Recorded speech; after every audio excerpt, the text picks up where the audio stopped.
some of these elements also don't necessarily have to be knowledge to your player. Like, of course, settlements, and especially widely known settlements, should be pointed on the map.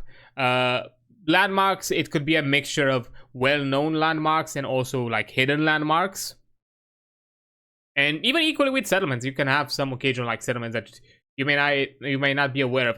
Take the perspective of the adventurers, and more importantly, the location that the adventurers are in, because most of the information they may have comes from their point of origin, be it the settlement they start in, whatever town or place of origin the characters themselves have on their own, and from that point and from there you have a pre-established knowledge. But for example, if nobody within the party is part of an orc culture, let's say, maybe they're not going to be aware, and none of the settlements have interacted with any sort of like larger orc culture.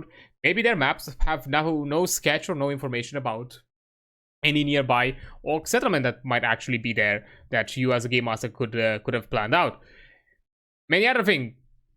There can be some major landmarks that could be visible with the naked eye, but there could be some other ones, some smaller ones hidden within a dense forest, that where if you don't necessarily have some sort of like archaeological or exploration sort of guild, they would not know of. So also take that into perspective, the perspective and the journey and the livelihood of those around you.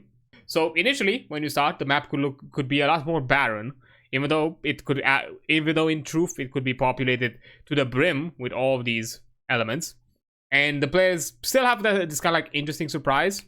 You can add a bit of like information where, let's say for example, like a settlement, a landmark, or maybe even a dungeon could be like in proximity to each other, like they could be like adjacent to the space where the group has stopped, and you can give them like maybe some vague knowledge that, I don't know, you see like some rising smoke that could be a hint of the settlement. You could see some elements of construction that could be the hint of the dungeon,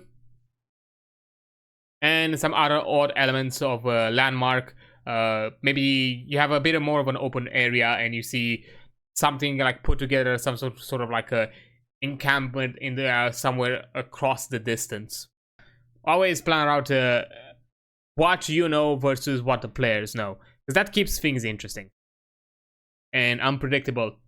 If they do not know what's around the corner, they want to find out.